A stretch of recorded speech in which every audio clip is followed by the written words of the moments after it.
housekeeping things, and so I'm going to pass it off to her. Yes. How was everyone's lunch? Very Good.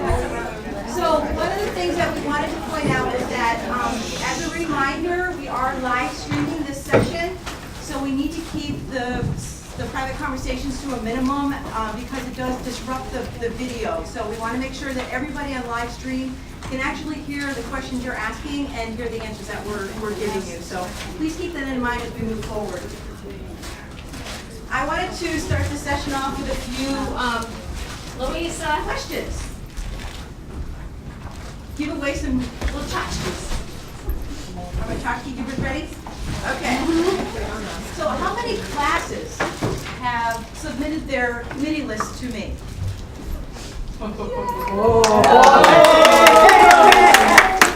They've had 5 years to prepare. 1968 has submitted their list to me. So you can give one. You can give one to everybody in the class.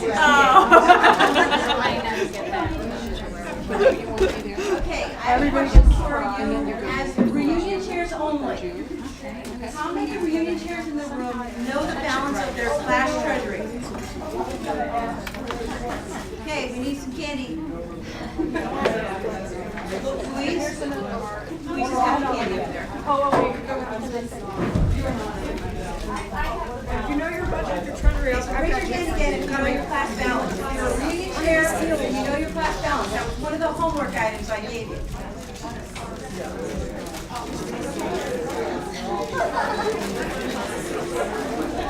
Okay. Moving right along, we're going to go to the next question. Keep your arm up, so your arm's up to get standing. Okay. One of the other homework items was to get some ideas together for your fall letter. How many of you actually thought about your fall letter before you came today and have some really good ideas? Okay. Everybody with a hand up, please. Just give them chocolate bars and goodies. Oh my gosh. Poor Louise. And then how many of you planned what your expenses would be? That was one of the other things. 2 chocolate. Great. So all the chocolates are being handed out. Keep it going for the rest of the afternoon. Yeah. Oops.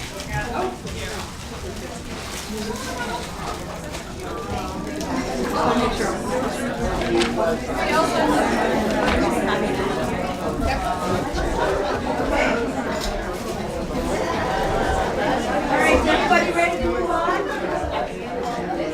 Okay. So the first slide, so what I want to do is I want to just recap what we talked about this morning. Very briefly recap, just so everybody remembers what we talked about. One of the things we did do was go through the volunteer page, which was where you find all the documents that you need for reunion planning, the reunion handbook, and all those forms that will be coming to you via email. We also showed you where the reunion page would be, and then the class officer roles, in case you need to check them out. We also went through the reunion planning timeline very quickly, but we did go through it. You all have that on that volunteer page, as well as one of the documents that we provided in advance. So please take a look at that and just be conscious of the due dates. And again, the timeline is found on page 8 and 9 in your reunion planning handbook. And it's also a separate document as well, which you can pull it out in the handbook. And then we went through reunion budgeting. So did we have any questions from the parking lot we wanted to address right now? I don't think so. Okay, so as we go through the rest of the process today, we're going to try to answer the questions that you all put up on the board or on the parking lot. So if we miss your question, don't worry about it. It's probably going to be answered either this afternoon or tomorrow morning in the sessions tomorrow, okay? Linda? So are there any questions before we move on to the nuts and bolts of planning? Let me get a picture. Fun food felony.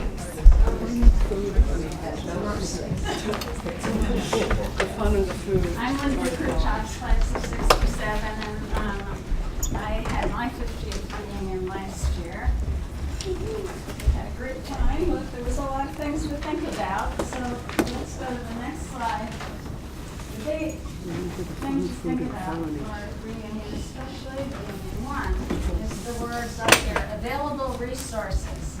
It's a crowded time for planning where you want to have the event and what venues are available. And the graduating class gets first choice, then the 50th reunion, and then the rest of you.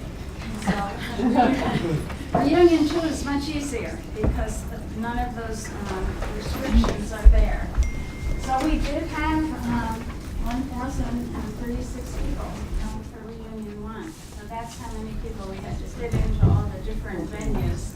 I think it'll be easier for you because the food part's being taken care of. You've got the 7 venues and the new community center.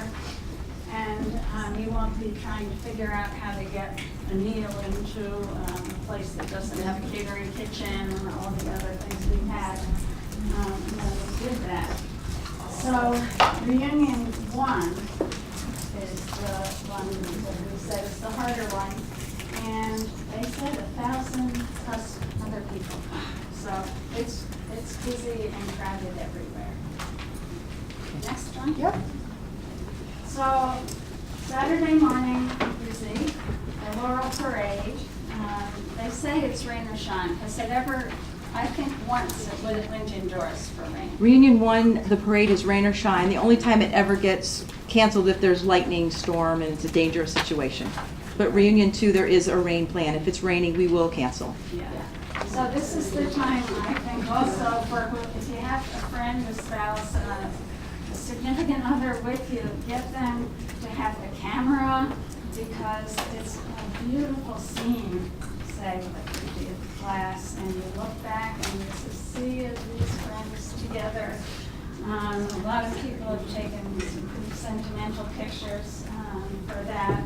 And then seeing the seniors walk through the 50th class, and some of them are crying and going up to the Mary Lyons grave. That's some great pictures there. So if you have somebody with you, you'll probably want to make them take pictures. And then you can post them on Facebook and your website later. There'll be the Alumni Association meeting. I always feared that no one would show up, but they do. So last year we had a huge amount of people filled the auditorium, and that's where there's the competition for all the classes who are reuniting and are giving a class gift to the Alumni Association. So often, our class went to the previous class, and we did. And most of you know now, when they count how much you're giving, it's for the 5 years that you give, for 5 years before. So that's how you can get to a big number, like $2.5 million or something to give to the college. There's also participation awards we give out. And for the 50th class also, there's the Connections, I'm losing my word. The Connections group, where the class of 1967 and the class of 2017 have joined together during the 4 years they were here to do things together. And then at the Alumni Association meeting, they have a duo up at the podium where the person from 2017 says what the first day of class was like, or what the move-in day was like. You figure it out yourselves. And then the person who was 50 years ago having their first day tells a contrast. And I thought that was one of the fun parts of reunion. So if that's what you're going to do, I'd suggest doing it also. They said you could just have me tell how it was for the whole deal, and then the other person have a little talk, but having a back and forth with the president of the other classes was quite a bit of fun. So that's the class history. Yes, class history. And just to let everyone know, the annual meeting and the association meeting on Reunion 2, they both take place in Chapin Auditorium now, no longer in the amphitheater. So no worry about rain. Or too It's air hot. conditioned. Yeah. And we sit at the alma mater, and it's a great day. Now then, class photo, you have to find out, they'll tell you when your class photo is. You don't get to choose when it is. They'll tell you. And they'll tell you where the rain place is if it's going to rain. So you'll need to kind of keep track, and I think you guys will help, keep track of everyone coming out of the Laurel Parade, because they'll want to go to the Alumni Association meeting, and then they'll want to get you over to get your class picture taken. So, and once again, there'll be a professional photographer there, but a lot of people want to have all their friends or spouses or guests come and take pictures. They can take at the same time a professional photographer doesn't kick you out or anything. So that's the things that you'll definitely be doing. Then you can figure out what else you want to do. You have the whole afternoon. I guess pictures will take till about 3 o'clock. Depending on the class, they start at 11:30 and they go till most likely 2 for most of you. Loyalty classes are later. 3 o'clock. And one thing I would recommend is you need time without an activity so that all of you can talk to each other, be together, and even, you find that you're sitting next to someone in your class that you didn't really know, and you're having a good time and sharing things. And if your whole reunion has a lot of that, I think you'll really be happy that you went. So you're free to schedule what you want as long as you can find a venue for it. And I would recommend having some time in the dorm together, just to be there together. So Friday evening, so Friday we kind of skipped the day. Yeah. People are arriving. Right. But there are activities. These are some But they're on activities. campus. Back to class. classes. There's some tea ceremonies. And that's also at a time when you can plan other smaller events that people might like, special interest groups, and some people play golf, but that's not an official part of them. No. I've been asked about golf. If you like to play golf, see what you can do about getting a tea time, but they won't let us reserve it for a reunion at the golf course. They'll let you eat there, right? Yes. If you want to have, But you can call in and make your own reservation, and you do get a discounted rate as being part of the Mount Holyoke family at the golf yeah. course. And I think the equestrian group does something on Friday, so you'll have to see, and you can have whatever activities you want also. Friday evening, sometime, was it last year that they had the dance party that was? No, that was Saturday night. Saturday night, yeah. So that's something you can do Saturday, or some Friday, but if they had a dance party, I guess it was open to everyone, sponsored by 3 classes. And, yes? Is that, are you like a big little party? That's where. I don't know what a big little party is. So, the class of the senior reunion was a party for the graduates, which is on Saturday. Reunion one. It's on Saturday evening, starts at 10 o'clock, Okay, and we'll talk about it. okay, Okay. Saturday afternoon are usually class meetings, and that's when someone in your class may be getting an award, and someone from the Alumni Association will be coming there to give the award. And it's also a time, of course, where you get your new class officers. And is there canoe singing on reunion one? Yes, on Saturday night. I think it's at 10 o'clock. Okay. Upper Lake, after baccalaureate. For 2 as well. No, just reunion one. Seniors are on campus reunion one. But you can, This is a time when you can have speakers that can have, there's usually a big tent, and lunch is there, and people also sometimes sit around there too, right, at the tent afterwards. Yes, it's only, the tent is only on reunion one. Reunion one. Reunion 2 lunch will be in the community center. Saturday evening is usually when the big meal is, and in your case, now it'll be in the community center. There are 7 venues that will be available, and it will be assigned the way the dorms are.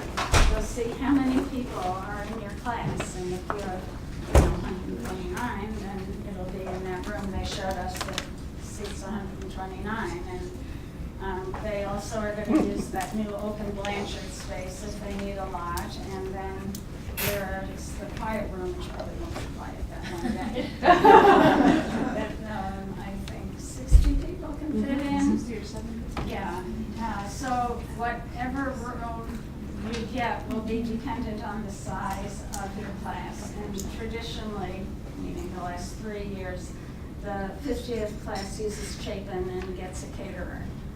And that does cost more. They charge something for setting up. One of the things I just want to talk about real quick for Saturday night, sometimes classes want to go back to the dorm and have a DJ. We had a class last year that wanted to do mountain day hike up the mountain. And keep in mind as you're doing your planning, if you're going to be having any outside vendors coming onto campus to do like a DJ, there's liability forms involved that your class will have to get and get a copy to me so we have it on file. With the mountain day event on Skinner Mountain, you need to get a permit from the mountain, and that takes time. So if you're planning to do a mountain day event over the weekend, just start thinking about it as you're doing your planning. There's a lot of steps that will need to take place.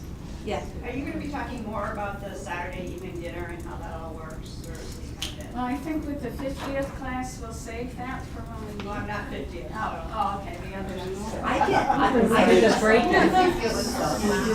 So when we break into the groups, we'll talk a little bit more about what happens on each reunion, and you can talk about it that way. But I do want to say that the community center is not open yet. So there's a lot of unknowns, and the college is doing a wonderful job of getting us the information that we need to try to get to you as reunion chairs in September, 6 months before it's open and a year before it's going to be used for reunion. So there's still some unknown things that we may have to come back to you later with to answer. So we'll talk about the dinners, but there may be some more information that will come later. Okay, I mean, I just have some general. Yeah. So when you break it into Reunion 2 and Reunion 1 classes, you can discuss those. Yeah. How many people went to have a tour of the new center? Oh, a lot of you. And Janet's actually going to show you a layout of the whole center and the schematics that Sonia showed very quickly this morning in like 10 slides from now. So we'll walk through so you can get a picture of what the different dining rooms are going to look like and the overall layout. So hold thoughts on that for just another minute or two. I think maybe you're going to cover this, but I can't wait to tell them that they have all these stations. Like this is a station that makes sure that they do not have any of the 8 most common allergens in any of the foods. So anyone who has a lot of allergies can go to that station and get their dinner and not be worried about it. And they have the kosher station. And they have an omelet station that's going to run all day. Yeah. And 32 cereals. And 32 wall of cereals. So stay tuned, because Janet will show you. Yes. All right. And an 8,000-pound pizza oven. Yeah. Okay. So there's going to be all kinds of things that you can eat there. Am I up? You're up. I'm up. All right, so ideas for activities. You guys be creative. There's a lot of things you can do. For those of you who don't know Common Read, the school, some of the younger classes know about Common Read, but now it's a tradition that the classes every summer have a Common Read. And it's a book, and it's on the website, and you can as a class, announce that you're going to do a Common Read discussion, prepare people, you can read it, and then it's like book club, right? So you can talk about it and be connected with the community. There's also usually videos, right, of the Common Read discussions that happen in the fall, because when they come back to campus-wide, sometimes they have the authors come and discuss it. So you can sometimes link to that, and maybe you can include that in your Common Read. Movie night. Always a good thing. You can, for those of you who got Dirty Dancing, you can do Dirty Dancing in your living rooms of your dorms, and watch Dirty Dancing, or whatever movie. You can arrange a service project. I mean, these are all things that people have done in the past. These are just some suggestions. Have somebody bring their slideshow from their trip to Africa or Antarctica or wherever they've traveled. Mary Lyon's grave, you know, for memorials. You know, there's an idea for the bagpipes. We have the bagpipers on campus already. I know. Tours of the art museum. I mean, there's so many things you can do. Our class did a trip to Mary Lyon's birthplace in Belchertown as an activity. I mean, so Atkins, take a group trip to Atkins and get donuts and cider. You know, hiking Mount Holyoke, we talked about maybe, you know, I think you were referring more to an event, but you know, a bunch of you could just go for a hike to Mount Holyoke. So be creative. Think about the things you as a class love to do when you were here, things that you have memories of, and try to design some ideas around that.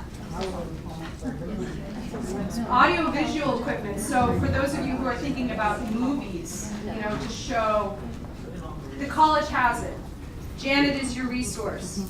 You can, there's links on the website, and you can arrange it. There's forms, I'm sure, right? Actually, on the reunion planning page that I showed you, there's a link to the equipment that's available on campus. Yep. And there's no charge. There's no charge. All right. Class meeting. This is a very important part of reunion. So you need to schedule time. 45 minutes to an hour is a good time slot. You're going to, you must have it. You need to also submit your minutes to have your scribe take minutes and submit them to the association after the meeting. There's a sample agenda. Mona actually brought with her from their class meeting. They had a very nice prepared agenda of, you know, what they were going to do. There's not enough of these to pass around, but if you want to take a look, they're down front for an example. Because there are certain steps you need to take. You need to, you need to vote in your class officers. Treasurer's report, awards and memorials, so talking about, you know, there are classmates who might have gotten awards from the college, and they are presented at that time. And memorials to classmates that have passed away. You can talk about, you know, those people, and maybe more formalized. Sometimes some people, there's donations and, you know, things like that. Make sure you publicize your meeting and your agenda before you come. And the bottom one, the class reunion, you need a slate of officers. You must have a complete slate of the officers before you come to reunion, and it needs to be submitted to the Alumni Association. No, it doesn't need to be submitted to us. It just needs to be, they need to bring a slate with them. Oh, I missed that, I'm sorry. Yeah, that's okay. I thought you needed it, so. One other thing, so any changes to your bylaws need to be made and voted on at this meeting. So each class should have bylaws. I think almost everybody does. And if you're making changes to your bylaws, you need to vote on them here, announce them, discuss them, and then vote yay or nay to make those changes. And then send me a copy. Yes. Because we do keep a copy on file at the association. And one thing that you may want to consider updating your bylaws with is electronic voting. So right now, you only vote on your class officer slate. Most likely, your bylaws say that you take a vote at your class meeting in person here at reunion, but many classes want to open up that voting of the slate to the whole class, and they want to do that electronically. That needs to be a bylaw change in person at your next meeting. And I can give you the verbiage to add into your bylaws. My agenda too, because we just voted to add that to ours. Nominating committee. So this committee, if they work to identify candidates for your board, they will contact people, ask them if they're interested in various roles. They will contact existing officers as well. You know, are you interested in continuing, or if you're interested in another position? So they will, the nominating committee looks to identify candidates and get their agreement to run for office, and be sure that they understand what the roles are. So like the class officer handbook descriptions, making sure that they understand what they'll be doing for the next 5 years. Names for the slate, due January 15th, if you want to include them in your winter letter. So there are no nominating committee members here today, right? So this is. We have a question I have a about question it. kind of about that, which is like, how is the Alumni Association in touch with the nominating committee to walk them through this? Or are we supposed to be doing that as the class board? How does that work? So there's a memo that will go to the nominating chair and the class president in October, November time, and it will explain to them what their role is. They can go onto the website and see what their role is, gives them all the information, gives them a copy of the blank slate for them to fill out, and it does tell them to get it to the president by January 15th for the winter letter. So it does explain it to them. So if you have a nominating chair, they will get this. And then the key other person to connect with nominating is the president. Is the president. Yep. Yep. And again, the resources, there's a slate, there's a blank slate can be found on the volunteer page of the website. On that real quick too, if you've got, again, the folks who are gonna be doing this are not presently here, and I'm just wondering, there may be people who want to be elected, and they don't know who the nominating committee people are. So that's a great opportunity for you to put in your fall letter. If you're Right. interested in becoming a part of the reunion planning committee, or if you're interested in officer. being an officer for the future, Okay. send attach a link, attach Yeah. a survey. This is a great place to add that. Okay. Yeah, let your classmates know that you're gonna have a new slate of officers. It's easier to poll for interest rather than panic and try to hunt through your class. And That's how we got here. encourage. There was no slate, it was like at reunion. Who wants to do this? Yeah. Who wants to do that? So you know both sides, you can create the other side now. So in an ideal world, you have an amazing nominating committee. With your We're president. like, what?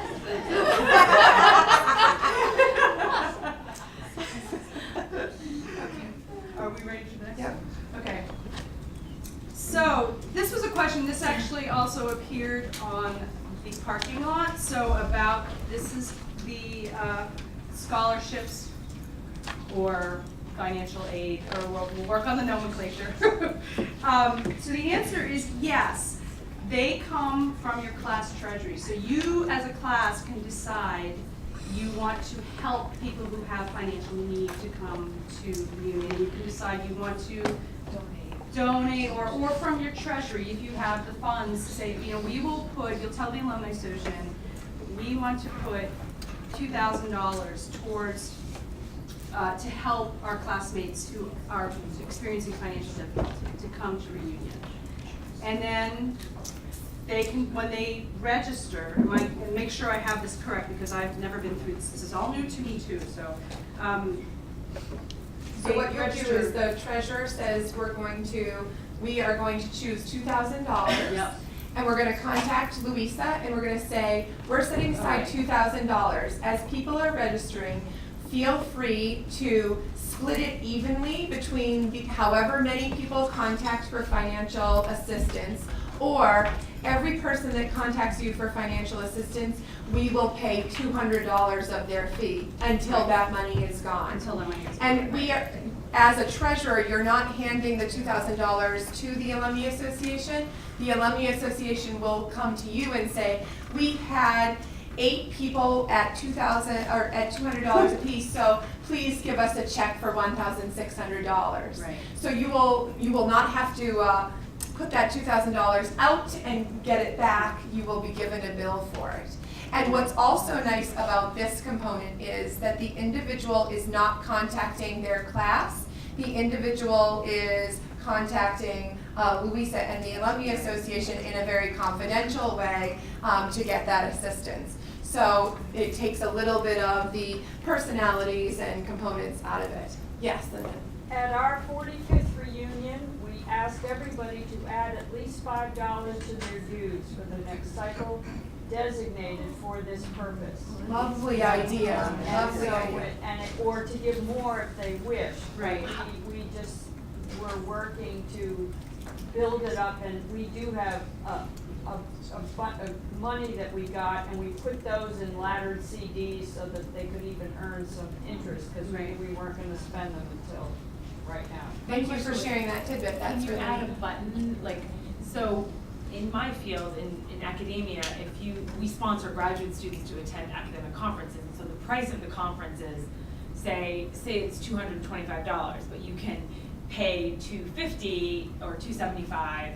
You can click that, and that sponsors a graduate student to attend the conference. Is there a way to, like, I would be happy to pay more for my I don't think there's a way that we can do that through the You Alumni don't have to Association get budget, registration, but you could start it this time using Okay. Linda's idea of Yeah. collecting that money at this reunion for the next reunion. Our class did that similar thing. We had a couple people who needed some financial help. And at our class meeting, our class officers met before our class meeting, and we discussed, just making the announcement and saying that we want to make sure all of our classmates can come to reunion if possible. So, as treasurer, I was treasurer at the time, so the announcement was, these are our class dues for the next 5 years, but our goal is to build extra funds, so at our next reunion, we can have more of our classmates here. The ones who were discouraged by the cost and they couldn't afford it. So, and a lot of people did step forward, and some people give $5, it's up to them, it's what they can afford, and it's a donation, and it is a tax deductible donation to your class. So that's also important, as the treasurers need to make sure that point's made, that you're making a donation, it gets kept in the treasury, and those funds are there to help subsidize future reunions. But for this reunion that's 8 months away, Yes, if your planning for the treasury, future. if you, reunion chairs and your president and a buy-in from your board, your treasurer, if you feel that your treasury could support the sponsorship, Right. scholarship, whatever we're gonna call it now, you then have to decide how much, how many people, et cetera, and you do have to both let Louisa know, and you also should be communicating it in your communications with your class. The board has Right. decided this, and if you thought it was too expensive in the past, here's a great opportunity. Make sure that you let them know it is totally anonymous. Yeah. That's very important. The other thing is my class this past year, we put aside for 3, I believe it was, Louisa. We only ended up with 1, and to this day, none of us, including me, have any idea who that person was. She was one of 110 people that was on campus from our class last May, and Louisa, I'm sure, is the only person who knows, and I'm thankful for that. Okay? Just a logistical question and follow up to what you just described. When you say you have to determine the amount, I mean, you gave the example of 2,000 set aside. Do you say to your classmates, we have full scholarships, whatever the word is we're going to use, available? Do you say half scholarship? I mean, how do you? Louisa, do you want to speak to, I Yeah. know that there's a lot of different It options. really depends on what you want to do. Classes do it differently. Some classes do say, we'll subsidize $100 for each person. Other people will say, call Louisa and she'll work with you on what might work best for your situation. So it's really how you'll have the options to let me know one or the other. We send out a form for you to submit with the amount, so that will be coming to you, and you can just think about it right now. I haven't said very much at this point because I'm shadowing. Our 25th isn't another year yet.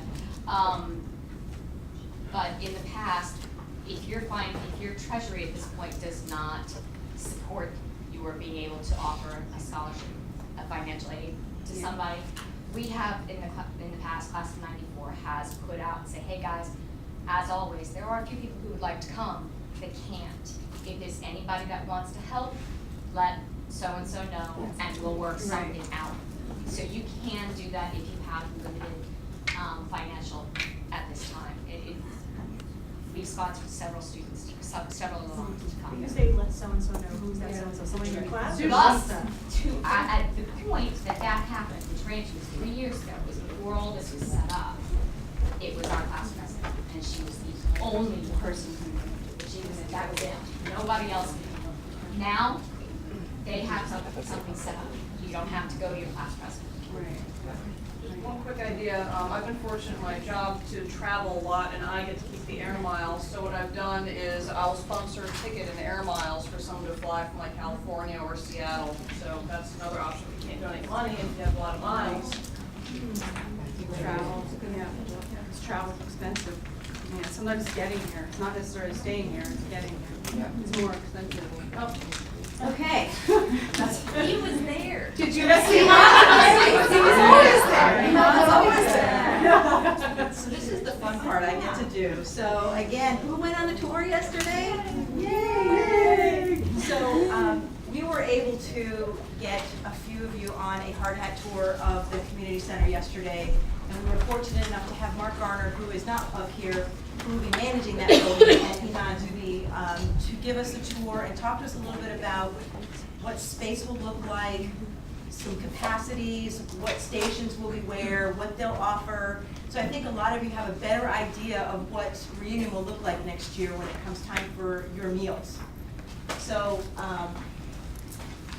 go ahead and switch to the next one. So we went on a tour yesterday, and we entered the building here and did a tour and went around and came back out this way. So we were able to visualize these rooms that you see in colors and all the space in between.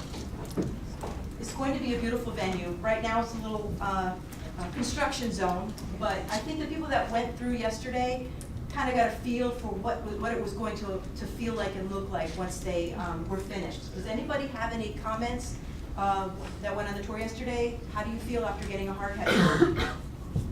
I feel better about the centralized dining as a general. I was an alum who I was pretty upset, to be honest, beforehand, that we were going to centralized dining. And after the tour, it looks like there were a lot of things that were taken account of.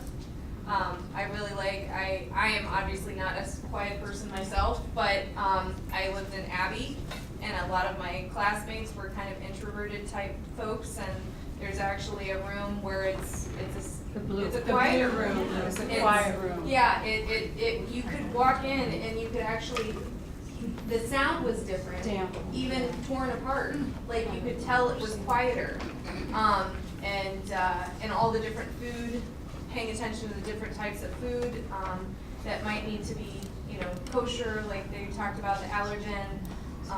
I thought that was really impressive. Yes. 2 years ago, when I first heard about the anticipated change, I was very skeptical. I thought it was really going to hurt the whole process of community interrelationships among students because they weren't meeting in dorms anymore. But yesterday, when we went on that tour, and I think we were just amazed, I could see the whole focus of this was just like Mona's talking about, what is your goal? The first goal was community among the students, the staff, alumni, everybody, and the way it's laid out, the dining rooms, everything else, I think that's really what they're doing. And when I went on the tour, all those things impressed me. And another thing that impressed me was the process for coming up with how it was going to look. Because they talked to everybody. They talked to students. They talked to the current dining staff in the different dorms. They really designed it bottom up so that it was really going to work and it was really going to include a lot of different perspectives. And particularly, they have like 5 grills set up, and one was a world grill. And I thought, with all the new international students, it's so disorienting to be in a different country, and you just want a little piece of home. And to provide a little piece of home right in your stomach was just very comforting. Yeah. So I was going to list off some of the stations because we walked around and wrote them down. So We've got one more minute. Oh, I'm sorry. I'm just wondering, they must have done a cost analysis about what it's gonna save them to have it centralized. I'd be interested in knowing whether they said 10% or 20% or if they know. I don't know the actual percentage, but I do know that Mark did, that was a question yesterday on the tour. Mark did say that it's been a 10-year process. He's been in that space for 10 years, and they've been working on this for a very long time, thinking about the cost analysis. And they did find out that instead of renovating, sort of maybe setting Prospect and one other dorm as sort of the 2 places on dining on campus, it made more sense financially to have everything from ground up built. That was what he told us yesterday in the tour. So I don't know percentages wise, but I'm sure there's something out there, Nancy, I don't know if you're Yeah, familiar I with don't have the anything. exact numbers, I could get them though, but to Jan's point, the biggest point was the cost avoidance of renovating the dining centers that exist on campuses was a much better approach, and renovating the dining centers on campus didn't help with the community concept, so this did both. When they asked about how much, some people pressed on that subject, so I think asking about how much will it save going forward, he said a lot. Yeah, That he did say a lot. Yeah.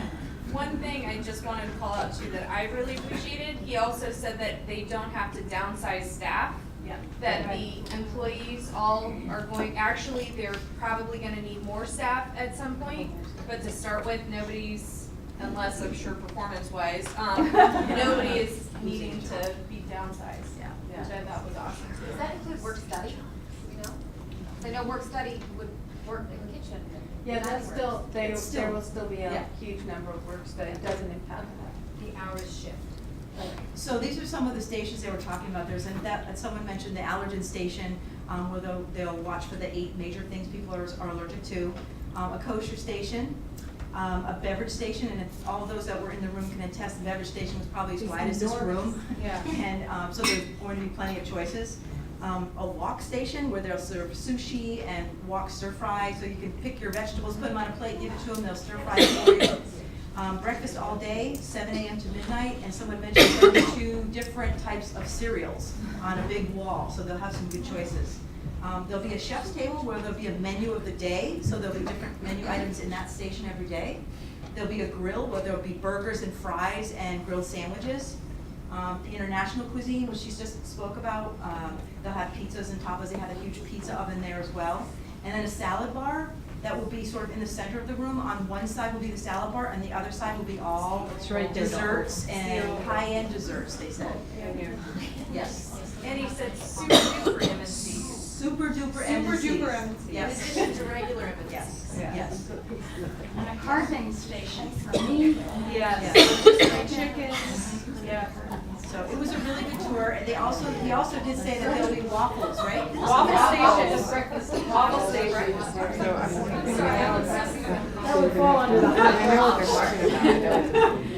You can use this as a recruiting tool to get people to come to reunion, to see this, experience this. I know that it's hard for people, this is such a big change for us, but if it makes you feel any better, I'm a faculty member, and it's everywhere across the country, and I was at a conference recently at Cambridge University in England, and their students petitioned them to go to centralized dining. Because at Cambridge and Oxford, they have dining by their smaller colleges, and the students there don't want that either. And they have, trust me when I tell you, it's harder to renovate Cambridge University. I think 70, I'm not sure exactly what the number was, but it was close to 60 or 70% of students were eating in Blanchard. Anyway. Yeah. Look at those numbers, Yes. this really makes a lot of sense for them. Yes. So, but my question is, so how many people come to Reunion 1, approximately? Well, we had those numbers. So I'm thinking about the systematic approach of 1,000 people showing up in this hall at 6:30 and trying to have a unified dinner with your classmates. And how is that going to work? I mean, I understand this is a new process for us, but I'm a little concerned about how long it's going to take people to get through the buffet line or the walk line or this line and then be able to have a conversation with your classmates. Right, so we have to keep in mind, it's 1,000 people with guests, and it's not quite 1,000 people. And we have to take the 50th class out of the mix right there, and that's about 200 to 250, depending on the year. So now you're down to 750, 800. And there's usually one class that will use Willits Hallowell for a dinner that's available to a class. We also have the Blanchard Great Room, which can be used as a separate place to meal. So you're already dropping it down by 2, maybe 3, maybe almost 400 people. So you're talking about 600 people. And then you'll put those 600 people in those rooms that we showed you. I have been assured many, many times that we will be able to accommodate. And the classes may have to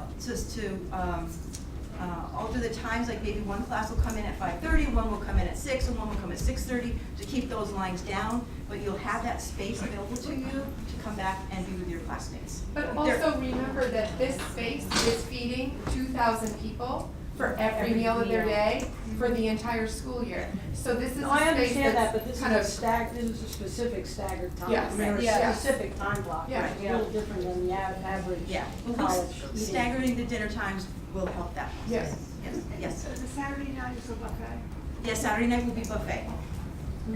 Yes. And talk about that big room that can be 3 rooms or 1 room or 2 rooms. Yeah, so this room here seats about 250 and can be broken up into to sections. We were told yesterday that the 30 sections were the same size, but on this picture it doesn't look that way. No, they're not, no, he said So they you aren't said the the same furthest size. one was the smallest. Oh, he did Yeah, say yeah, that the one one side. of the- yeah. Yeah, and he did start out by saying they were the same size? Yeah. He did start So by they saying said that. So those can be broken down into smaller spaces. You won't know what space you'll be in until we get your numbers for your classes. So there may be a class that brings back 25 or 30 people, like sometimes the 15th class, I think, how many did you have for your class? 40. 40. So, you know, for 40, we'd stick it in one room, for 75, we'd stick it in another, but we're gonna let dining services do that. We won't assign that. The college will be doing that. Yes.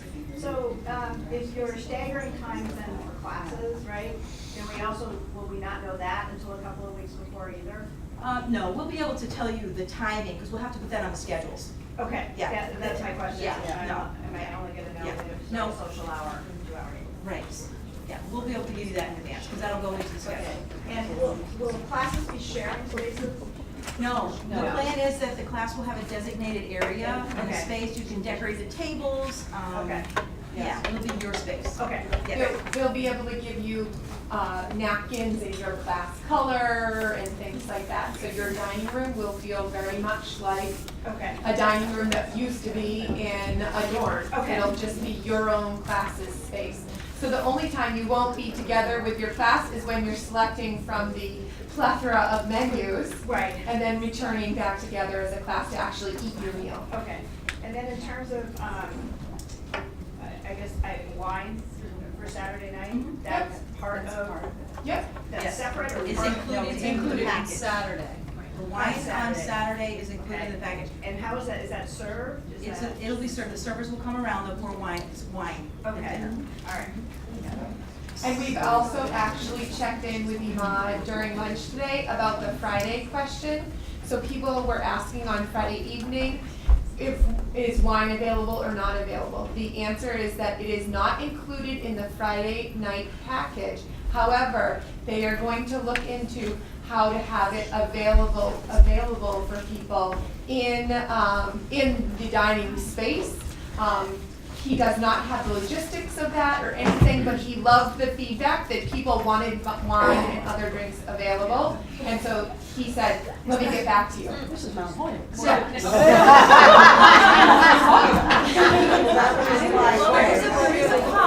So they're talking about opening the pub just for graduation because they want the seniors to be able to experience that pub on campus. So there may be an opportunity to use the pub for drinks to be able to get more than just wine at dinner. I was asking him maybe we could set up a bar in the community center. So again, this building is not done. There's still a lot of logistics involved, but we're on your side. We know what you want. We're telling them what you want, and we're trying very hard to get what you want. Thank you. And I have a question about the Saturday dinner. Is the buffet a standard buffet for all the classes, or would we be choosing? So no, the menu will be the same menu for everyone, and you'll just be able to choose from different places. Okay. That's the benefit of not having to plan it. We'll do it all for you. Yes. Sorry. Okay, so, when we go into dine, we'll have tablecloths, we'll have napkins, right? We'll still need centerpieces Yes, ourselves? yes. Yeah, okay, all right. There will be centerpieces. There will not be centerpieces. No, You there's have to no, provide your you have to own. provide your own centerpieces, yeah. Provide your own centerpieces. If you want them. You don't have to. Right, no, I understand that. I don't think there is. There may have been. Flowers or photos, even photos. Okay, so going back to the photos, I just want to go through some of the photos and show you. These are the renditions that the architect came up with when they started talking about this.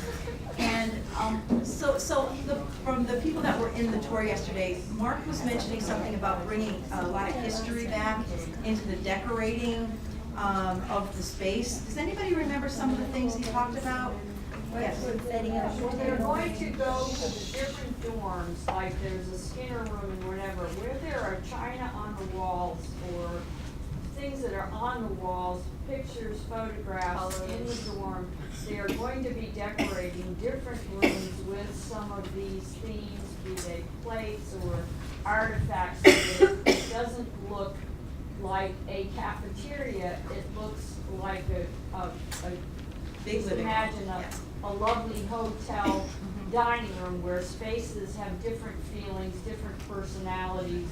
Now, and then they've got a beautiful, there's gonna be a water garden outside, there's gonna be outside eating on the deck, there's a lot of ambiance. It's going to be, really lovely, I think. Yeah. Anyone else have any thoughts around some specific things? I remember something about an equestrian bench, something. Those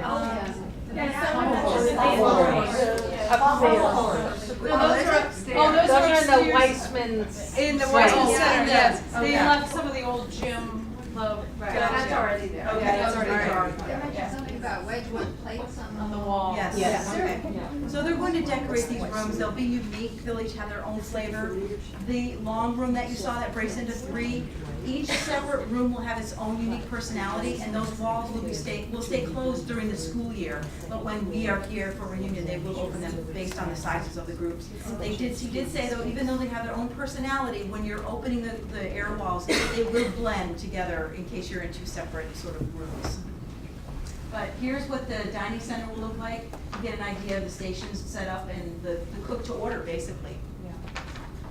Some of the dining rooms, you can see some of the personality in the rooms, in our actors. Another setup here. And then this is the Blanchard Great Room. So right now, you know what it looks like. It will look like this. It'll look sleek. It will be a place to have a dinner. So we'll have this as an option to have a dinner. I'm not sure that this room will be done by reunion, but the room will be available to us to use. But I'm not sure this will be renovated quite yet. And then this is actually the community space. It's Blanchard. This is called the lobby lounge in the community center. So this is all that open space that you see right now. It's all that open area where the students sit and hang around. It'll be a place for you all to go sit, hang out, network, make new friends, get in touch with old friends. So it's going to be a great location.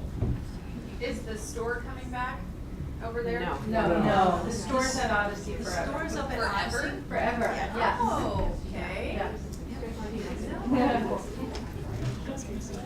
Yes.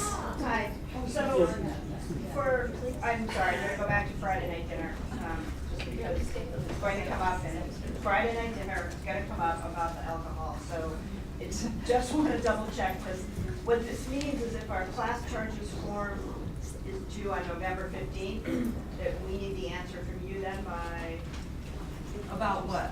about whether or not alcohol will be What available Iman said. there. What Iman said. Well, no, because the package includes the dinner.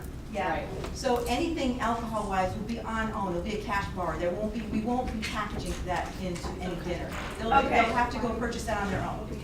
So you won't have to include that in your budget. Okay, that was, I think, the question is whether or not we would have to know. Yeah, that's what I was trying to figure out. You It'll be a can't cash provide bar. alcohol on your own there, they're gonna have to provide. They'll, Okay. And, but now, you know, the caveat to that is you could just have a bar set up in the dorm for them to come back to after dinner. Right, no, I understand, I was just Yeah. trying to figure out how this is gonna work there. Yes, Like, yes. do we have to say, we want wine and you'll give it, No. or it would just be a cash bar? It'll be open to everyone. It won't Okay. be specific to classes, so Okay. it'll be open cash. Got it, beautiful, thank you. Does anybody else have any questions about the community center and any more comments about your tour? I wish I'd been. I want to try the pizza, not pizza. I know, yeah, that's great. Yeah. All right, Mona, you're up. Okay, thank you. Okay, what's really nice about this list, and those of you that are either bringing it up on your computer or taking photographs, these are really good selling points when you're communicating with your class. First, the classmates will have dietary options available. And although you've heard about the separate stations for kosher halal and also if you have dietary restrictions, you should also know those are separate kitchens, okay? So that part of Wilder was kept, so that in the concept, which is very nice. Also, meals are now included in a package.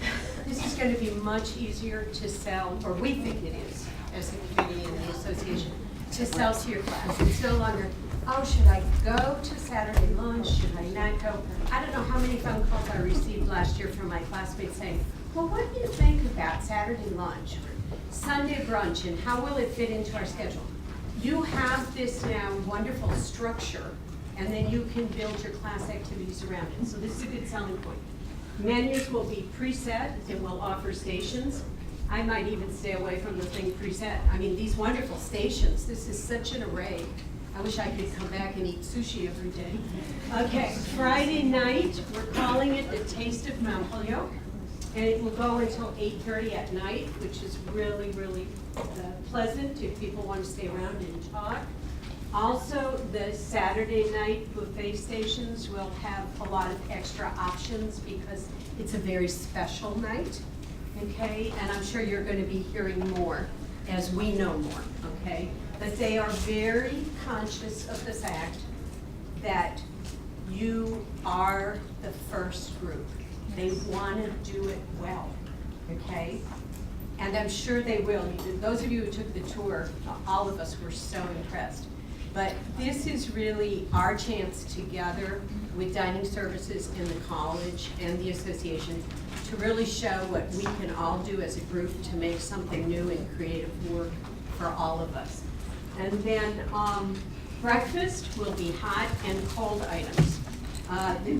In the past, we were only able to do basically cold items a couple mornings, and there was some problems with that. For the exact same price this May, people will be getting both hot and cold. For the same thing last year, you only got cold, okay? Parents can sign children up for meal packages only for younger reunion classes. I think this is very important, okay? And then also, meal pricing, as we've talked about numerous times, has been reduced because of the packaging. So if you want to try to use some of this in your communications to your class, I think it will be helpful. Whoops, I'm sorry.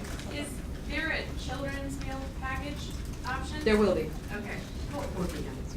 And so when you say that they can sign children up for a meal package only, so if it's a family of 4, the parents would only have to pay the meal package for the kids and not the housing? So the benefit of that is sometimes we have moms that want to come back and want to bring 2 kids, but they don't want to have to pay for a bed for them to stay in, but or hand pick what they want them to eat.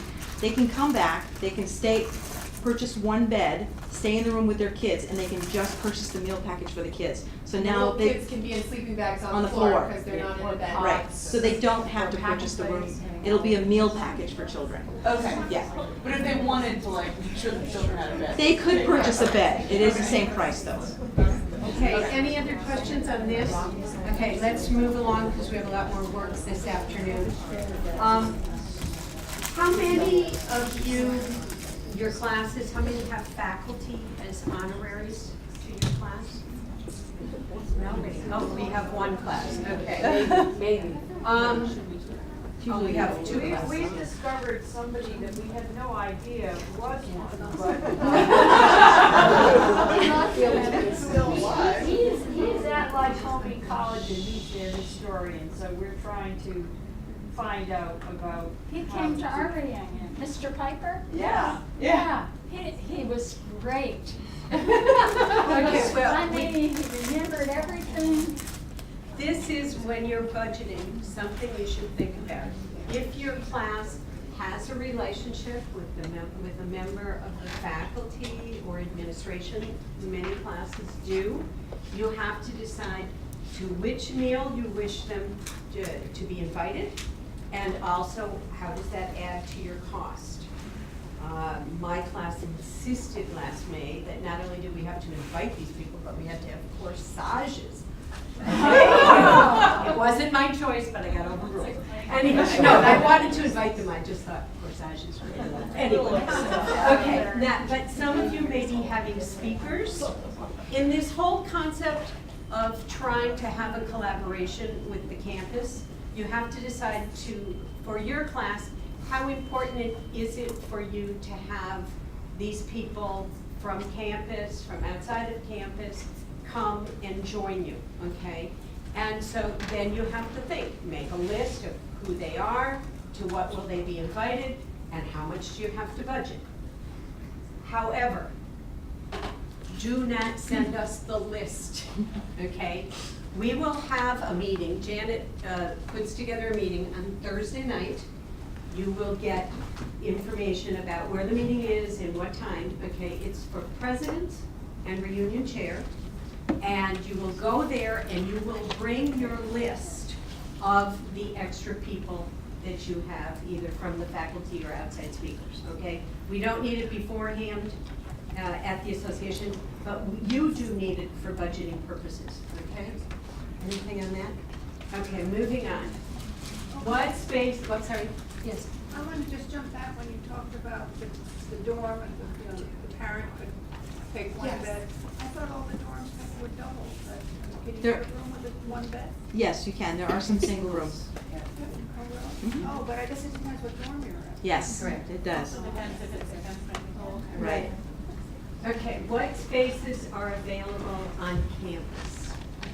Reunion 1, as Linda spoke about, is a bit more limited because graduating seniors and the 50th reunion class get preference, as they should, okay? So it's a bit more limited than the spaces available for Reunion 2. However, I think that very few of us have ever thought about how many fabulous meeting spaces there are on this campus, or social spaces. So if you have a chance, stroll around, take a look. You might all of a sudden walk in and say, oh my goodness, we could use this atrium, or we could do something at the art museum, or we could, there are hundreds of possibilities if you're creative. And Janet is wonderful working with all of us to make as many of our dreams come true as possible, okay? Not all of them, but she tries, okay? So do not feel like you're just limited to your dorm, okay? There are other activities that you may wish to have.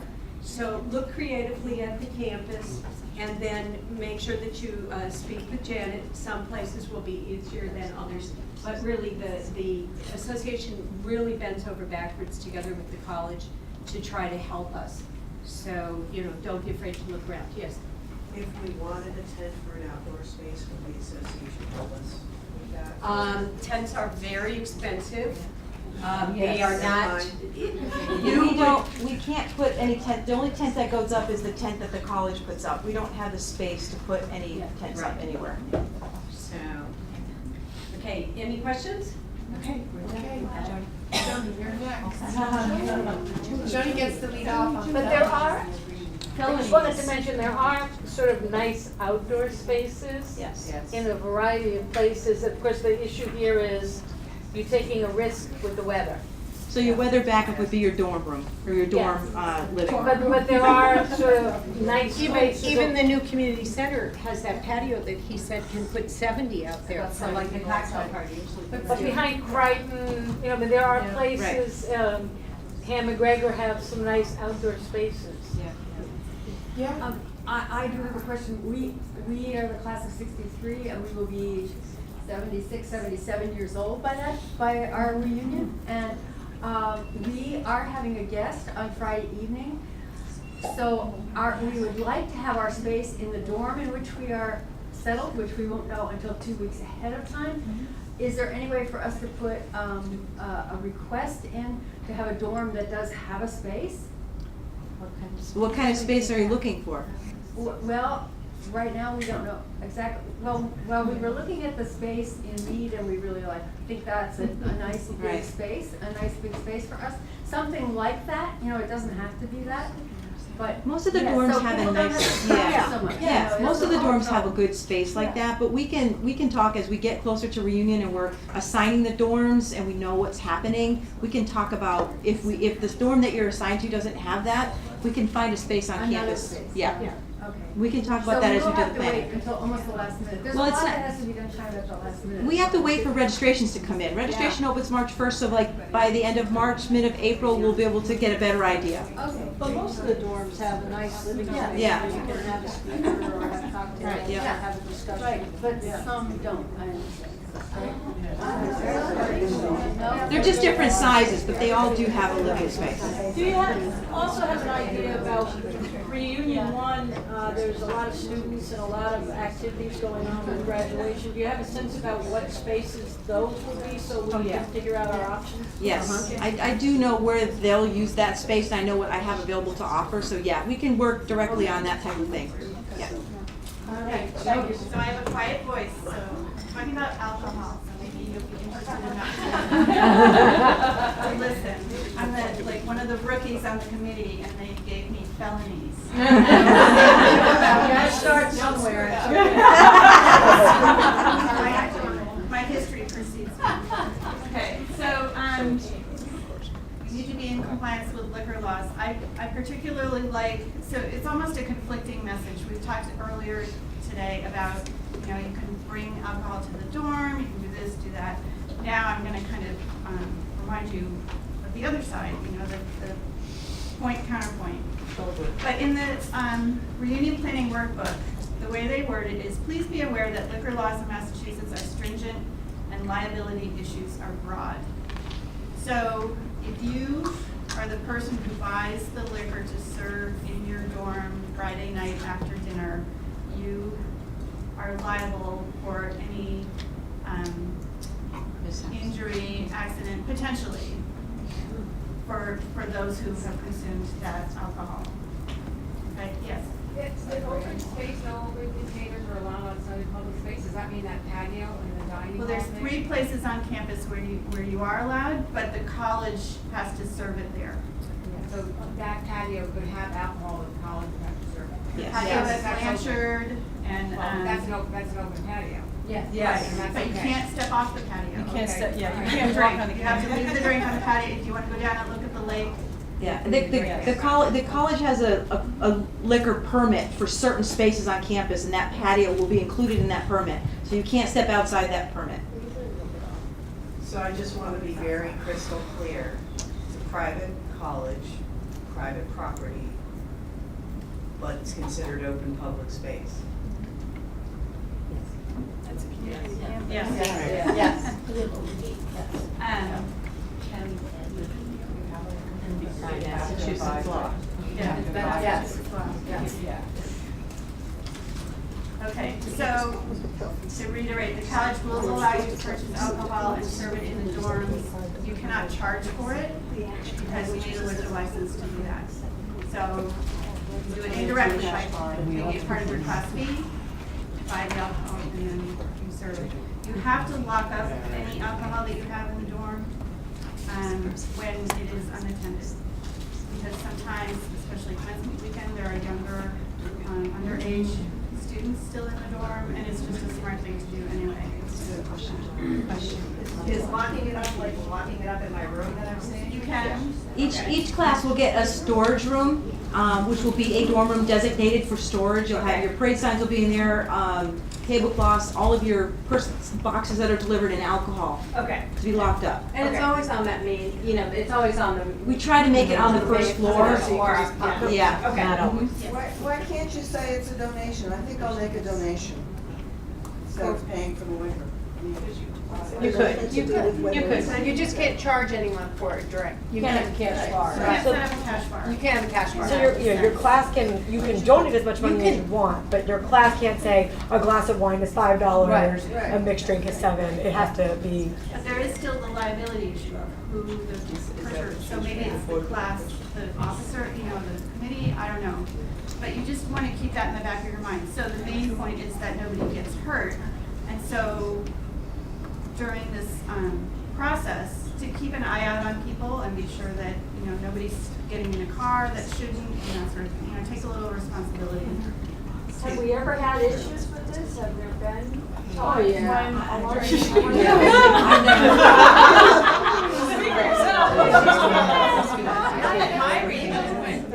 I think some of the younger classes have had issues. Yeah, the younger classes. Some of the older classes.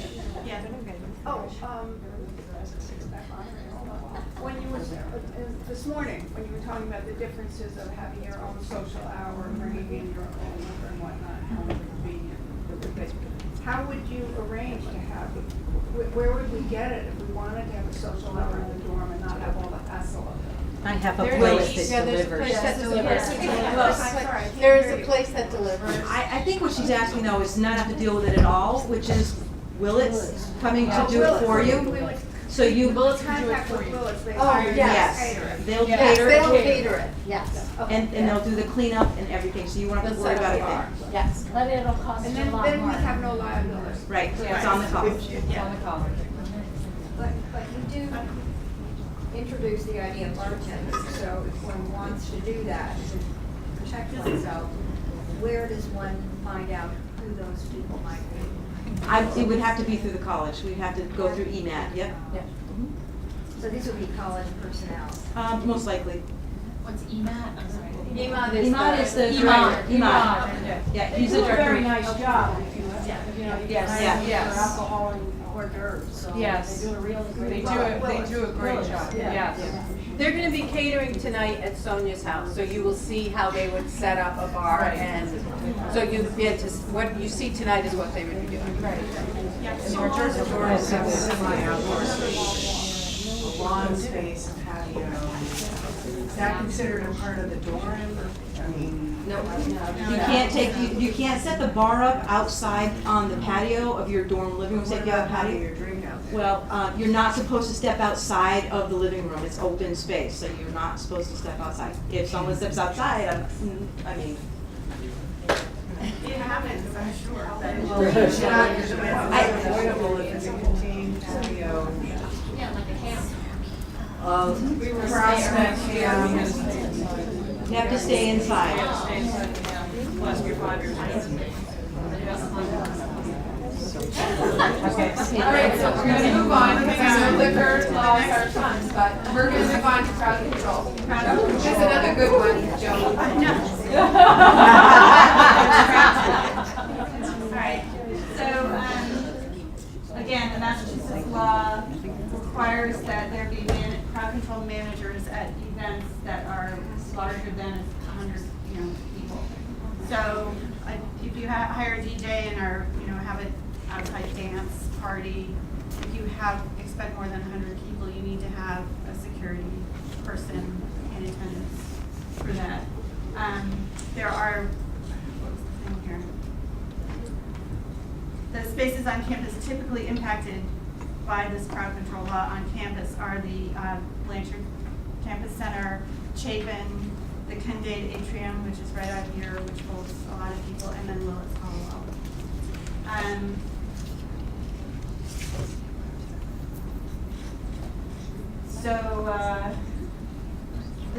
So the cost for having them there during the length of your thing, it's not cheap, but it's.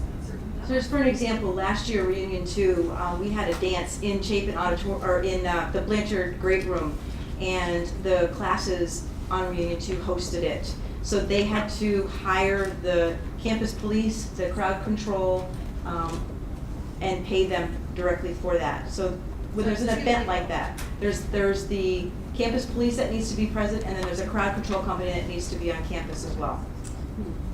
They specify the amount, the quantity of officers per quantity of people? Based on. So like 2 per 100? Yes. Yes. Yeah. So, do we ask for this? Do we fill out the earth, or do we fill out different forms? So you're talking big, little? Yeah. We'll go through all that. I'll walk you through that, so no worries. Yeah. Big level. Yeah. So if we wanted to have an event like that, does the association help us, or we go to the campus police directly about this? No, I can help you with that. I can help you with it. She asked if we would help get that taken care of, and I can do that for you. I just want to put that out there. The event that happened last reunions, a couple of classes for reunion 2 was talking about doing it again for this year. At least 2013 would like to do it. Yes. And like to partner with other classes to sponsor it. Wonderful. Thank you, 2013. We have some interest in 03 too. Okay, cool. Good. We're gonna break out here real soon for about 15 minutes or so. Then you guys can talk about that. Okay, so I'm not sure if I get this slide exactly, but I think you guys all as reunion planners, put you all in that generic category, have come up with a mission statement, so-called. So whatever your goals are for your upcoming reunion. And as you're going through this process, you want to keep that in mind. That's at the top, and then refer back to your reunion planning handbook, which is just an amazing resource of detailed information. It's all listed. There's a detailed table of contents. It's online, easy to get, or you can print one off. And like working with a hard copy. But beyond that, those of us on the committee are here to help by the classes that we're responsible for and the staff. And was there anything else with this? You're awesome. Okay.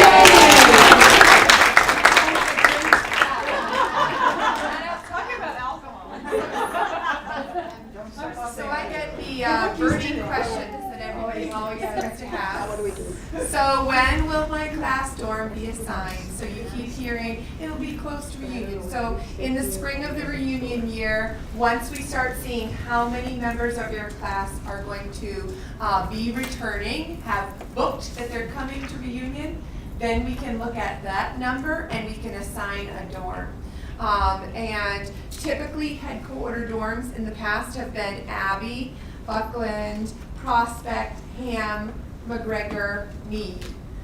And there may be other ones that are used. It really just depends on class size. And so Janet is queen of taking in all that information, thinking about the programming that you have, thinking about the phase in life that you're in, and which dorm will match your needs. So, Can you just repeat that? You said headquarter dorm? yes, your headquarter dorm, so the dorm where you will be staying. Can you just run the list again? Sorry. So typically they have been Abbey, Buckland, Prospect, Ham, McGregor, Meade. We've also used Crichton the past couple of years. And so there are others, but we kind of start with that main chunk and then look at the number of people returning. And the reason we don't say, the second year class is always in Meade is because maybe this particular second year class is going to come back with only 40 people and they're going to use a dorm that can hold 100 people, and that would not be a very smart choice for that particular class. So we really do look for reunion to reunion to determine which class will go where. I just wanted to mention too, and we ran into this 2 years ago at our 40th, and then I saw it again this year. Reunion 1, there are fewer and fewer singles available. So many of us had put down that we wanted to stay in singles, and we came up to reunion. You had a choice of either being in the headquarters dorm in a triple or whatever, or going to one of the breakout dorms or overflow dorms. So just for those in reunion 1, you may want to build that expectation. The seniors are here. And they're in their rooms, and they don't move until after, after commencement. So it is a little tighter. Reunion 2, they're all gone, and it's just the alums, and so there's a lot more singles available. Yes. I assume when assigning dorms, you take into consideration the older classes. Absolutely. And assign them dorms with. Louisa has been here for many years, and she's very good at doing that math. So it's a culmination of a few people that actually take a look at how the dorms are assigned. So, but she's a plethora of knowledge up there. So. Yep. I've got 2 that are back to back. So why don't we start here in blue? I wanted to back up to one of the earlier sections where you talked about history the history presentation on Saturday morning. Yes. Could you clarify exactly what that would involve in reunion two? So class histories are done at the annual meeting. There is an annual meeting during reunion 2.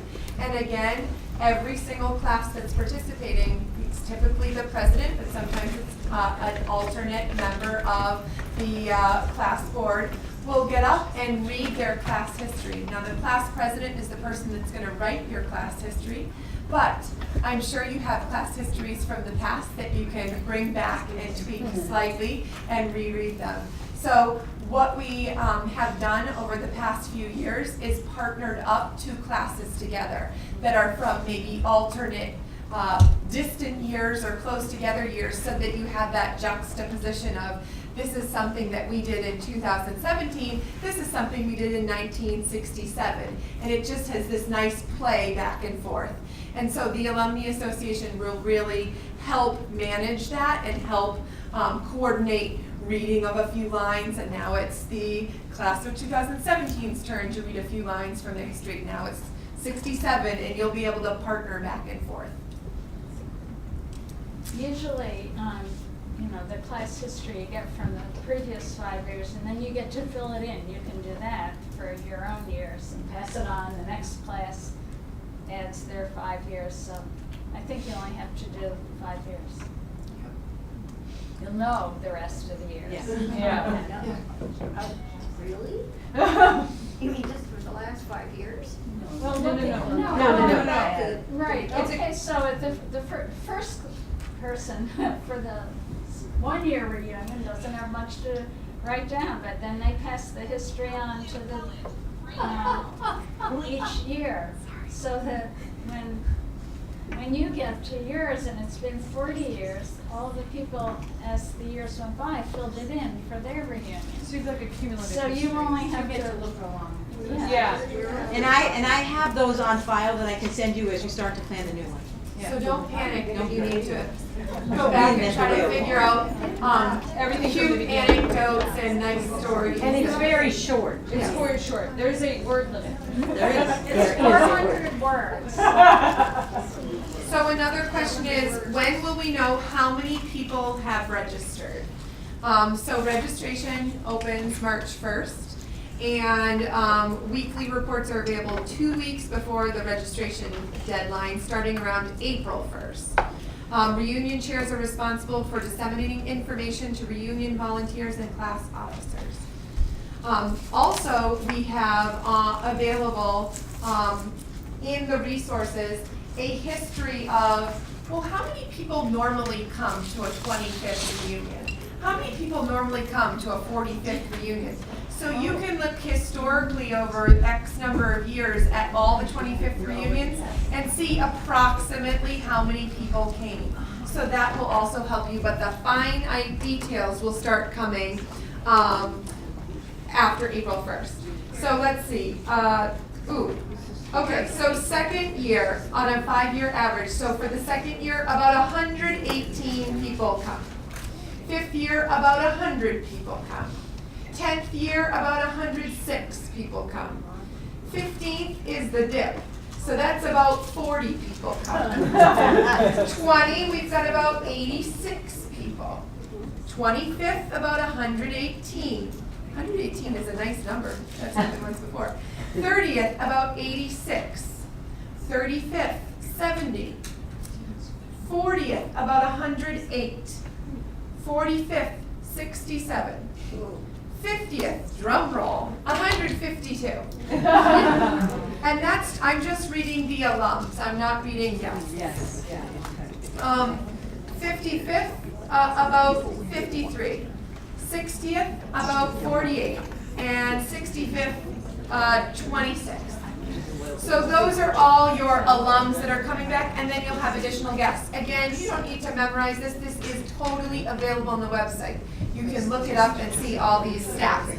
That will give you an idea of how much do I have to start budgeting for, so you're not finding out on April 1st how many people you have coming and scrambling. You can use the estimate, and then on April 1st you can start tweaking your numbers accordingly. Did you have a question? Yes. Yes, that list of dorms, residence halls that we're going, that may be available. Can you tell us about how many each of them hold? It would actually probably vary from year to Yeah. year because we don't know how many seniors are in those dorms from year to year.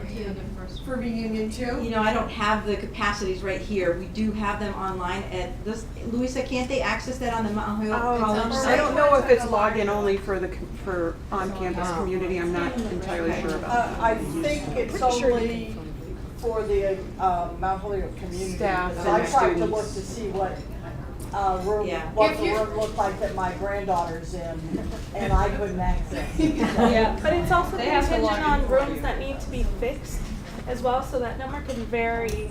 I mean, we can probably give you a close number estimate, but if rooms are unavailable for any particular reason, that will still be true for reunion guess too. I'm just wondering which are the larger ones and which are the smaller ones, or. Louisa? So they're based, dorms, one of the things we choose is based on how many have registered and need overnights. In addition, trying to factor in how many people may have requested singles versus coming with guests or wanting to room with a classmate. So it's a lot of jigsaw pieces before we determine. But what's the largest dorm, Louisa? Like on average, is Prospect one of the larger dorms? Dorms in terms of Number of beds? total beds? Yeah. I think Ham, McGregor, Prospect, Ham, McGregor, Buckland, Prospect, Buckland. Crichton. I mean, they're all pretty much around average. Also, it's available online on the Mount Holyoke website. You can see how many students, how many floors, how many singles, how many doubles, and it's accessible for everybody. Oh, I don't know that it's accessible to everybody. So you go to the Res Life section, is that what you It's said? like it gives a breakdown, You but. can see how many rooms there are, how many singles, how many doubles. Netta, where is that located? Their kitchen. Where is that located? You go to mountholyoke.edu/reslife/residence. Okay, so it's in the Res Life section. Yeah, in the Res Life. Okay, perfect. How do I get a list of classmates? So, you can get a list, oh, Can go I just for back it. up? Just a word of caution that record of information still will not and may not indicate which dorm you will be in. Okay, it will completely be contingent on your registration numbers, your requests, your mobility issues. All of those factors will take priority over that list that's shared And publicly. even availability of dorm, because sometimes they might go into renovation stage. So I don't want anybody getting excited. Oh, I must be in Mead. It Push might our not happen. classes to double up, like, hey, find your old roommate and room with them. That takes us, that Keeps more people in the dorm, in the headquarter dorm. my class is already like, we've been in Ham and McGregor too much, we need to be on the green. So I'm telling them, if you're willing to double up, it might better your chances. Yeah, Well, Ham McGregor has a lot of doubles. I know, Ham McGregor has a lot of everything, There is like no strategy really. Register early. That's your strategy. Register early because the numbers, if we have them earlier, gives us the flexibility to know what the needs are earlier. Don't wait till the last minute to register. That's your message to your classes. I love editing my Facebook post. Special for registration or anything like that? Yeah, you don't get charged There for late isn't, but fees. some classes will say, for instance, give away something to classmates for anybody who registers between March 1st and March 15th, we'll pull them all together and pull a name out and somebody will get a gift from the class or something like that. But there's no discounted pricing for early birds. But they don't get a late fee. Okay. And the late fee goes into effect on? 15th of April. Yeah. April 15th. It's just like tax day. Woo, isn't that nice? So how do I get a list of my classmates? You can get lists of classmates in a variety of different ways. If you're looking for people that you would want to do a memorial service for, you can ask for a list of that. Birthday celebrations, awards at reunion, for all these different categories. And the way that you do that is by going to the Alumni Association website, and I'm going to show you right now. I can click here. Okay. I do. So you're going to go to that awesome volunteers tab. you are going to, instead of going to the classes and reunions tab that we talked about earlier, just go down a little bit further to the communications tab. And you are going to this information request form. And when you click on this form, it will ask you, just like any other form, who's requesting it, what the purpose is, and then you can specify what the project is, would be reunion. You can specify what types of things you want in your report. So if you want a list of everyone's birth date, you can specify here that I want the list to include the birth dates in chronological order from January 1 to December 31st. You can specify all the details that you're looking for, and the Alumni Association's information specialists will crunch all their numbers and look at everybody's data, and they will email you back a list with whatever data you're looking for. If for some reason when you get that list back, you're like, this isn't what I was looking for, I wasn't clear enough, you can always contact them again. When they email you the list, it'll give the person that sent you that contact list. You can call them directly and be like, I think I was confused when I was asking you. I wasn't really asking you for birth dates. I was asking you for majors or whatever item it is. So you can ask them to resubmit it again maybe you weren't clear enough, maybe they misunderstood you. So don't feel bad about going back and forth with the AIS team, because that's what their specialty is.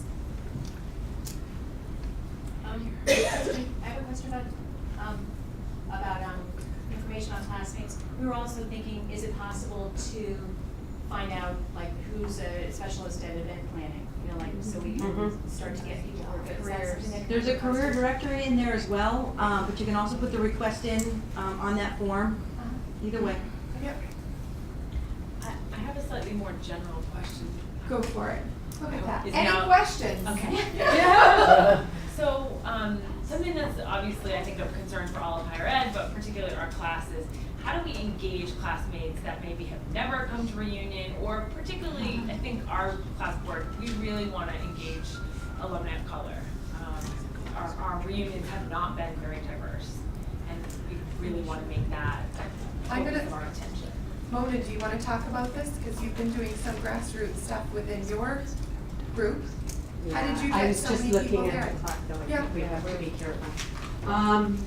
Okay, so one of the things that we've been doing is that we have been seeking out classmates who live in different geographic regions.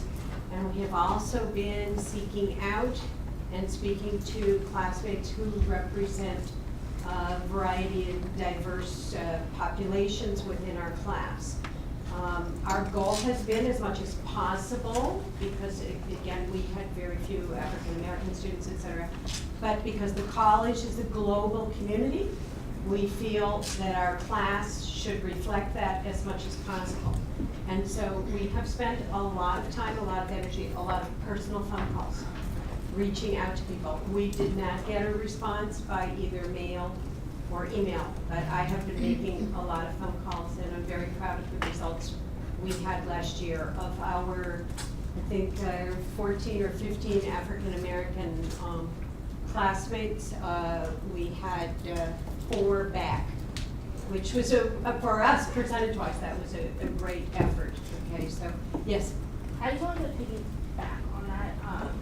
I think often alums of color don't want to come back because while they were here, the experience didn't reflect something that they wanted, and students of color have always been creating their own communities.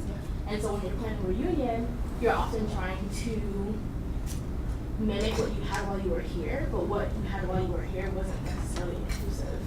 So making sure you're going out of your way to create programming that's inclusive but isn't gimmicky, because people will see right through that also.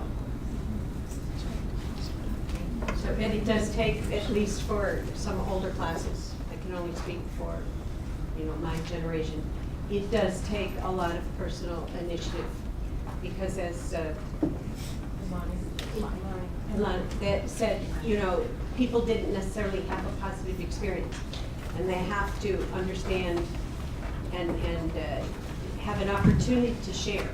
And we did have that actually on Friday night. Some of us sat around and talked about, like, I'm Jewish, but I came from a large Detroit public high school. I was the first one to come to Mount Holyoke from a Detroit public school. And so we sat, African-American students, Jewish students, very small in my class, a couple of Muslim students. We sat and shared what it felt like for us to be here, but in small groups with other classmates. But there was that opportunity for sharing. It wasn't just like, oh, you're my great buddy and welcome back, but for people to understand that we are reaching out and we're trying to take our class, you know, in the same direction where the college has gone. So it takes work. Which actually also goes to your class slates, and when you're thinking about those opportunities, have that in the forefront of your mind to continue being inclusive and thinking about diversifying your class boards moving forward. And your reunion committee. Yes. Right. And your reunion committee, absolutely. All right, yep. I know the answer, but I'm gonna ask it. Childcare, I know some of my classmates just can't come back because they can't arrange it. Is there anything, and if there isn't, I know year after year we've asked, just can I have a reason why, and, or is there a reason?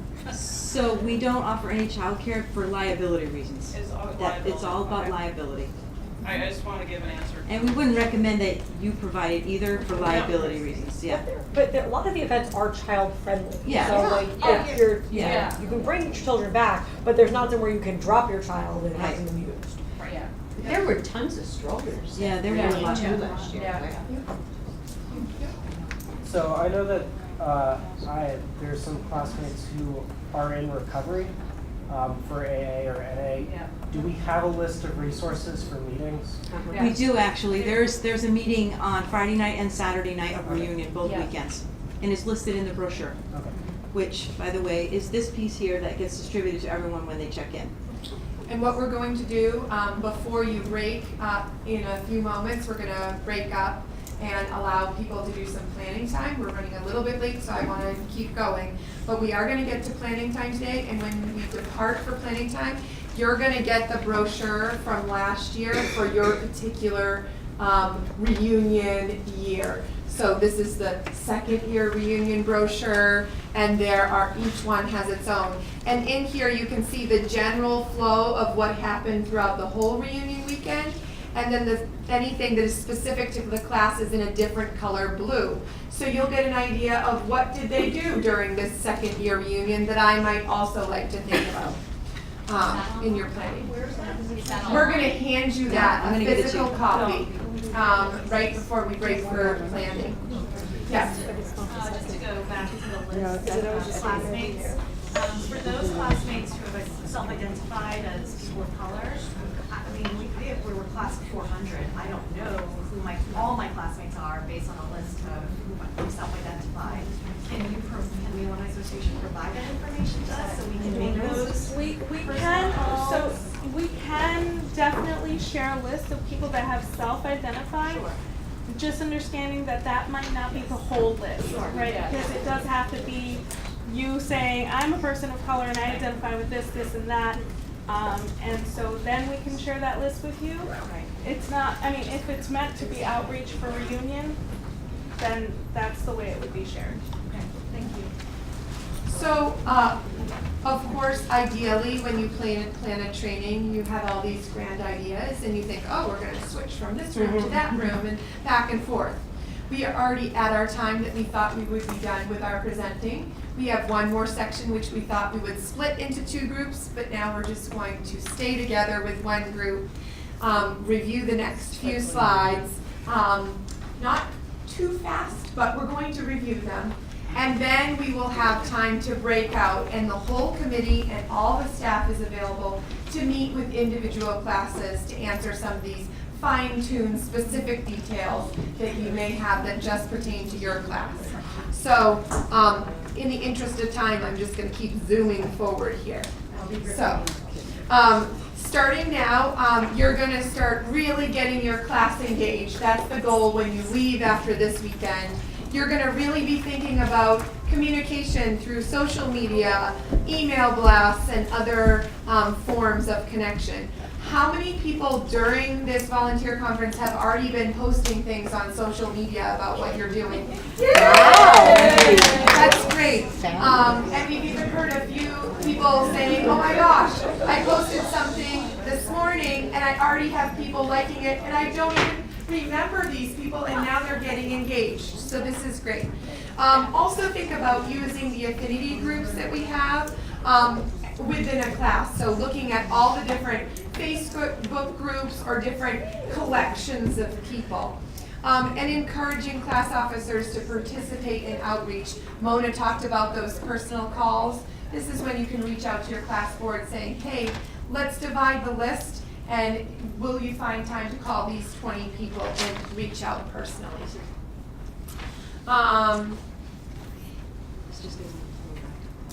Okay, we can share that. And then there's always all sorts of things that you can do, some creative things, and you want to line this up with your own personality for your class. But you can ask them to encourage classmates to send photos of life events, all sorts of things that happen. It just keeps that connection there. Keeping your class informed of how the reunion planning process is going. And by doing that through communication via social media or your fall letter and your winter letter, just gets that ball rolling and gets people excited so that it's not March 1st and they're getting their reunion invitation and they haven't heard anything about reunion yet. So these are ways to kind of entice people to get here. I guess the class of 1962 created a Creative 62 showcase slideshow, and they showed it in a loop during the weekend, so they had people submit items ahead of time for that. So when you go onto the website and you click on this PowerPoint presentation, you can click on the link and it'll bring you right to their showcase to give you some ideas. These were some fun letters and class letters that went out with just some creative, inviting slogans and just getting people really excited about joining you at reunion. This was the second year class, and they did a fantastic job on social media and got creative and had the highest attendance for second year class this past year. Instagram, So hopefully you'll find some time to brainstorm some ideas that would be, oh, I'll go back, wait.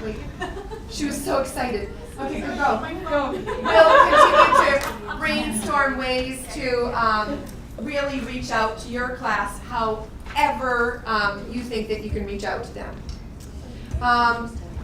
Okay, a thing about internal awards. The deadline has passed.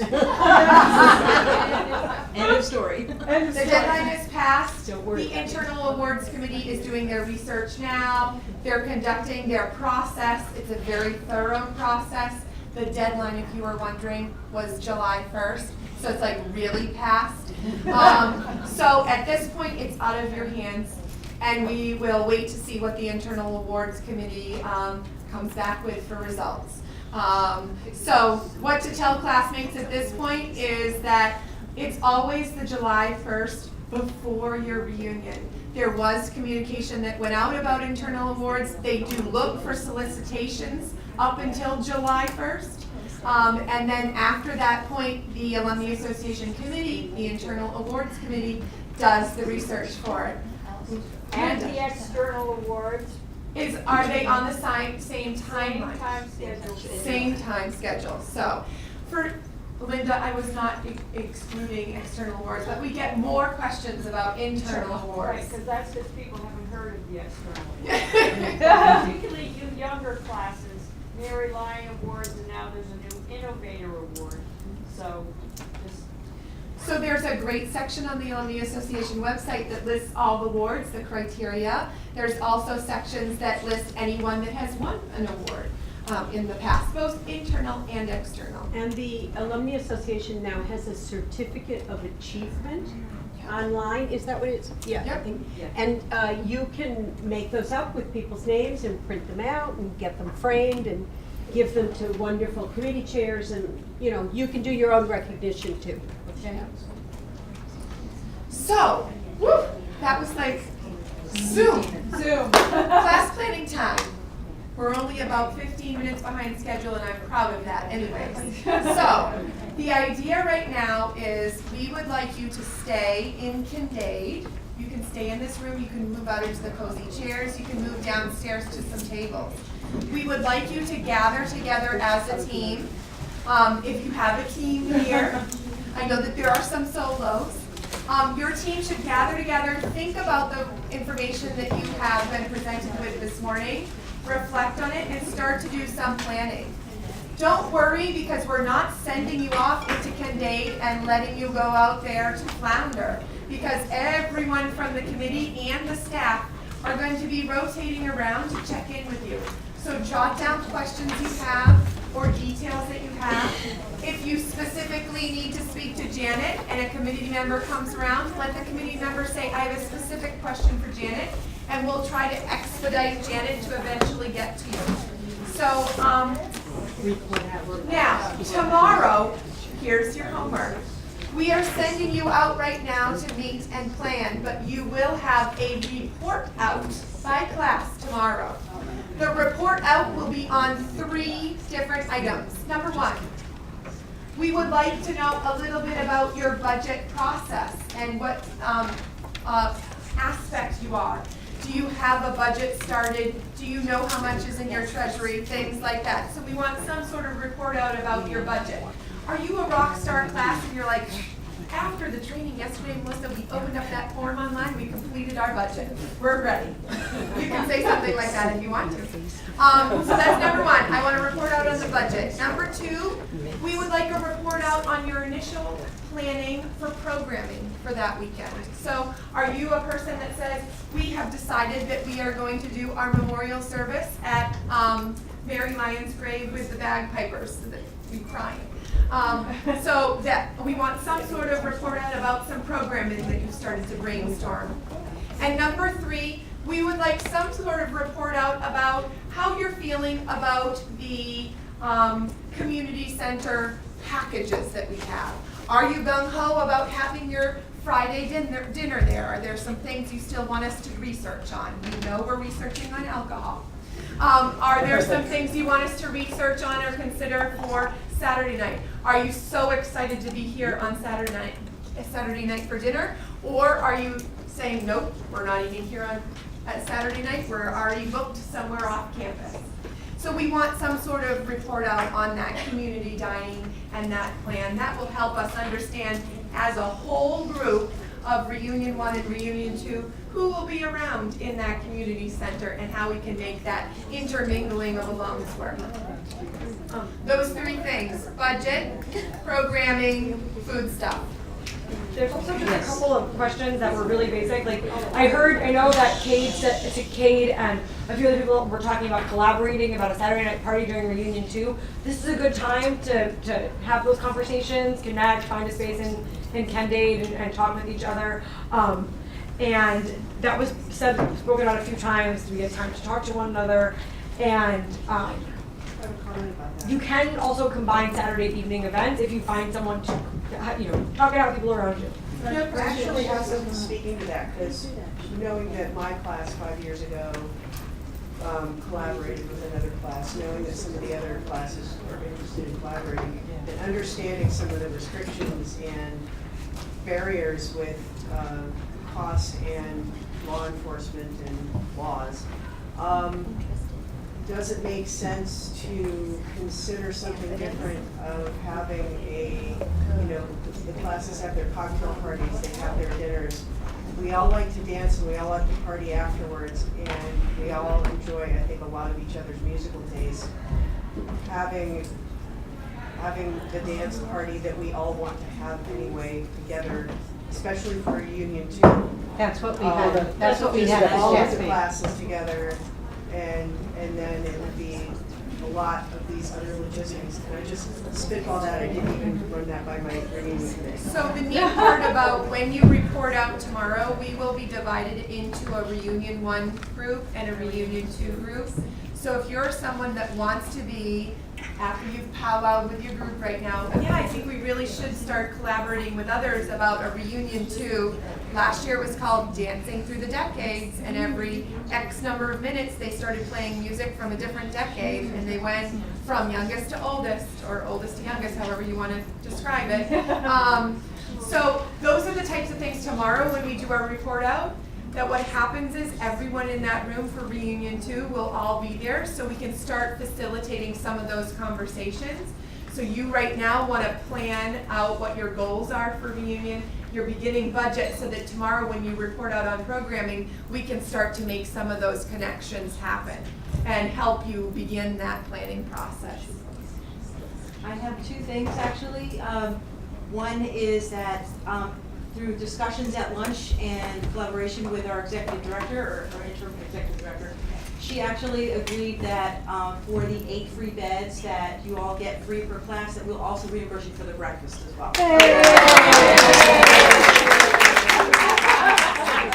Don't you feel like you just won something?